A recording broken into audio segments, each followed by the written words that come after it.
io amo definirlo come il ragno. Prima crea la ragnatela e poi irretisce la vittima, non ne esce più da quella ragnatela. E il danno maggiore che provoca ai bambini è quello, e alle vittime che poi sceglie, è quello di cambiare il ragionamento mentale di questi bambini. Questi bambini, una volta violentati, sappiate, non giocano più. C'è un calo ponderale anche dell'attività ludica. Sono bambini che hanno perso e gli è stata rubata l'infanzia. Sono bambini che si sentono sporchi, perché quello che forse non sapete, che è bene che si dica, quello che fa il pedofilo nella fase iniziale è sedurre il bambino, giocare con il bambino. Si incomincia da piccoli giochi seduttivi che poi diventano giochi erotici, inizialmente banali, come quello di condividere il mangiare il gelato, quindi le due lingue si avvicinano, per poi passare ai giochi di seduzione attraverso le carezze, il gioco della formichina, il gioco del solletico, poi passare agli atti di violenza, la peggiore che possiamo immaginare. Io ho visto delle vagine devastate, degli anni da non raccontare.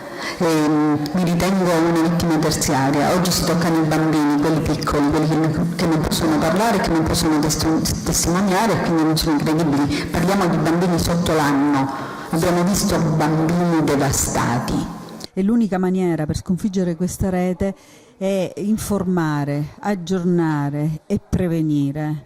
Purtroppo anche la realtà calabrese ha una presenza fitta di pedofilia in rete e io come centro per l'abuso ultimamente ho preso troppe segnalazioni di bambini che sono stati adescati via rete semplicemente tramite Facebook. Questi si presentano con identità false, si presentano come bambini e hanno una modalità seduttiva talmente significativa che i bambini si fanno irretire. Sono come dei ragni che fanno entrare nella ragnatela questi bambini e poi è difficile poterli tirare fuori. Quindi il nostro obiettivo è allertare senza allarmare, ma soprattutto fare prevenzione. Nel 2006 il partito dei pedofili è nato veramente e non mi avevano creduto. Sa cosa sta facendo lo Stato in questi giorni? Sta tagliando la polizia delle comunicazioni. Per la spending review Renzi ha tagliato i fondi e hanno chiuso la polizia delle comunicazioni di Bergamo, ha chiuso la polizia delle comunicazioni di Piacenza, altri stanno chiudendo. Vuole che le dica da cattolico una cosa? Io non generalizzo mai. Vuole che io le dica che ci sono politici pedofili? Ce ne sono. Le dico che ci sono giornalisti pedofili, ce ne sono, magistrati pedofili, ce ne sono anche indagati anche in questa zona. Non posso non dire che non ci sono preti, vescovi e cardinali pedofili. Così come io nella mia denuncia nel libro parlo del Crimen Sollicitationis, che è un documento che è stato varato ai tempi di Giovanni XXIII ed è un documento con il quale il Papa chiede ai vescovi di non denunciare i reati di pedofilia all'interno della Chiesa.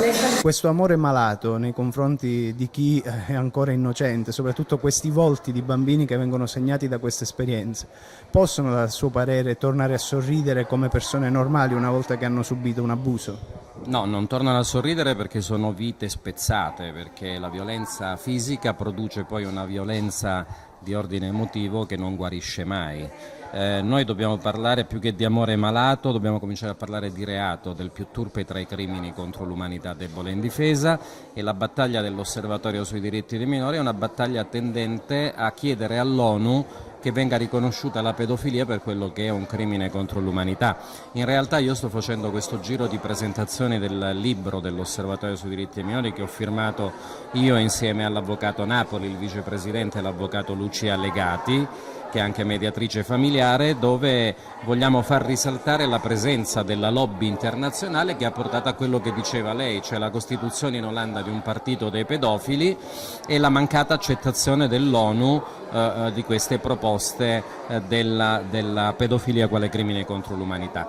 Ci stiamo chiedendo perché l'ONU non l'accetta, cosa c'è dietro, fino a che punto la lobby si può spingere e si è spinta. Il libro si chiama Pedofilia, ciò che tutti dobbiamo sapere, si può trovare non nelle librerie ma solo nel sito www.osservatoriominori.org, lo si compra online, ed è rientrante nella campagna di sensibilizzazione permanente socioculturale contro la pedofilia.